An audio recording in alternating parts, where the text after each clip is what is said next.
Over the history of this channel, we featured some episodes where we ride with newer riders or folks that maybe haven't ridden in a while. After all, that's what this channel is about. We aren't flashy, we aren't crazy.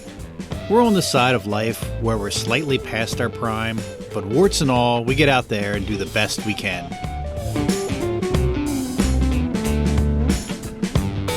Our friend Paul has been coming with us a few times this last season. He's got the fitness, but like us, is always working on confidence. We'll see more of him in a future episode. We saw my buddy Larry, who's lost a ton of weight lately and started riding again. You ought to start riding your bike again. And I'm like, yeah, I plan to as soon as it stops crying when I throw a leg over.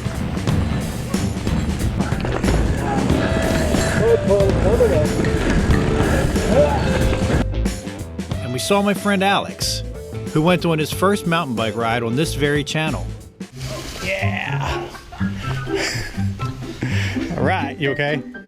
Crazy enough, it is also our most watched episode. I think it just goes to show that there might be a niche for ordinary people doing ordinary things that the majority of us can relate to. So what are your thoughts on your first ride, Alex? That was good. I got some riding to do. Today we meet up with Mr. Dan. I've known Dan for over 2/3 of my life, and he's one of my closest friends.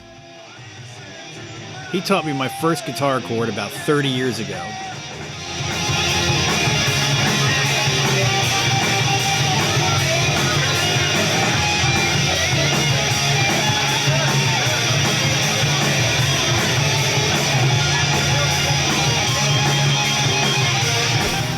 We did the garage band thing back in the day and decided to do a lockdown dad band reunion of sorts last year. Colors on the street, red, white, and blue. Today, he decided to dust off the old biker-rooney and head out on the trail. So when's the last time you've been mountain biking? Like this? Man, I don't even know. I'm gonna say it's probably pushing 10 years since I've been around here. Really?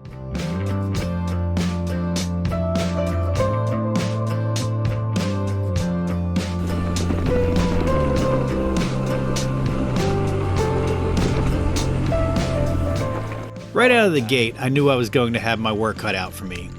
Even though Dan recently joined Club 5-0, he's in remarkably good shape. Maybe it's because he works a job that keeps him on the move as opposed to sitting in a chair all day like me. Maybe it's because he managed to keep the weight off these many years. Or maybe it's just genetics. Either way, he's a masher. Dan likes to stand up and hammer the pedals, so there's little footage of him because he's so far ahead of me. Anyone familiar with this channel will know that's not entirely uncommon.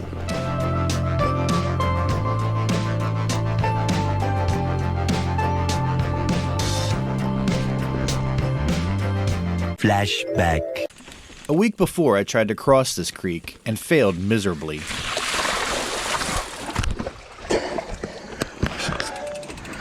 That wasn't what I wanted to do. End of flashback. Dan crossed it on his first try. Nice. Nice. Oh yeah, forgot about this. Damn you.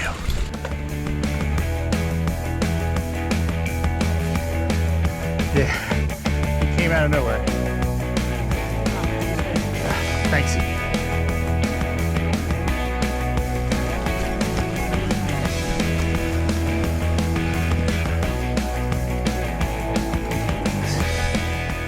His confidence over some obstacles I routinely have trouble with was an inspiration to give them another go the next time I was out. 1 week later.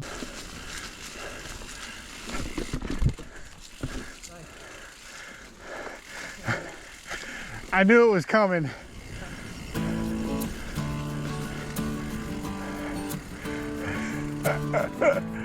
Nope.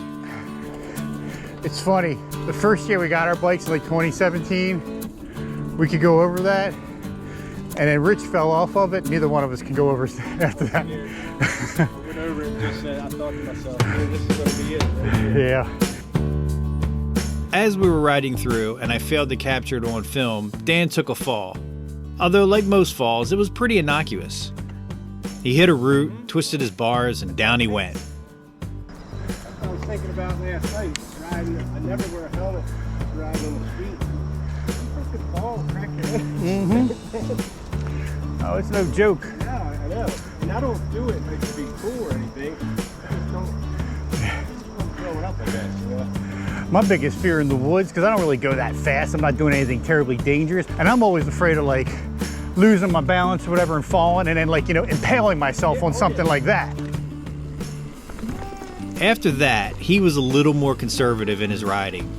It's funny how you get out here on these trails, especially after a long absence, and feel immortal, but sooner or later the forest will remind you who's really in charge.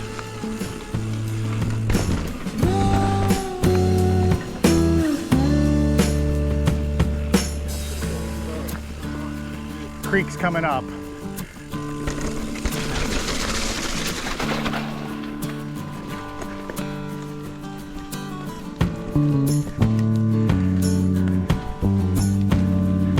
I climb this like a mountain goat, slow and steady.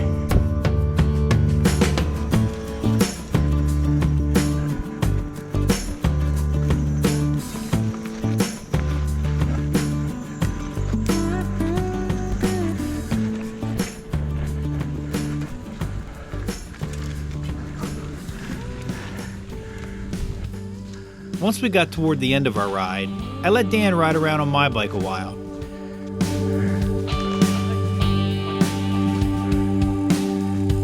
It's a whole different thing, isn't it? The reason is because I've been neglecting to mention something so far. You see, Dan's been riding a 15-year-old or so big box store bicycle. It has none of the latest geometry, no 50-tooth SRAM gearing, a little rust, and balding tires. And despite all that, Dan killed it out there. So how'd it feel your first time back in how many years? I don't even know. It was all right. You did a good job. You were riding like a beast. So if you're thinking into getting into mountain biking, and maybe you've been watching YouTube videos of all the latest bikes and technology, and the costs that go along with all that, remember, that stuff is cool, but it isn't mandatory. Sure, if Dan rode every weekend, and as his skills progress, he'll probably be looking for something else eventually. But getting out there with what you have is better than not getting out at all. Damn you. Whatever you're on, ride the heck out of it. And always remember, stay young and ride safe. Damn, I can smell that far from here. Jesus Christ.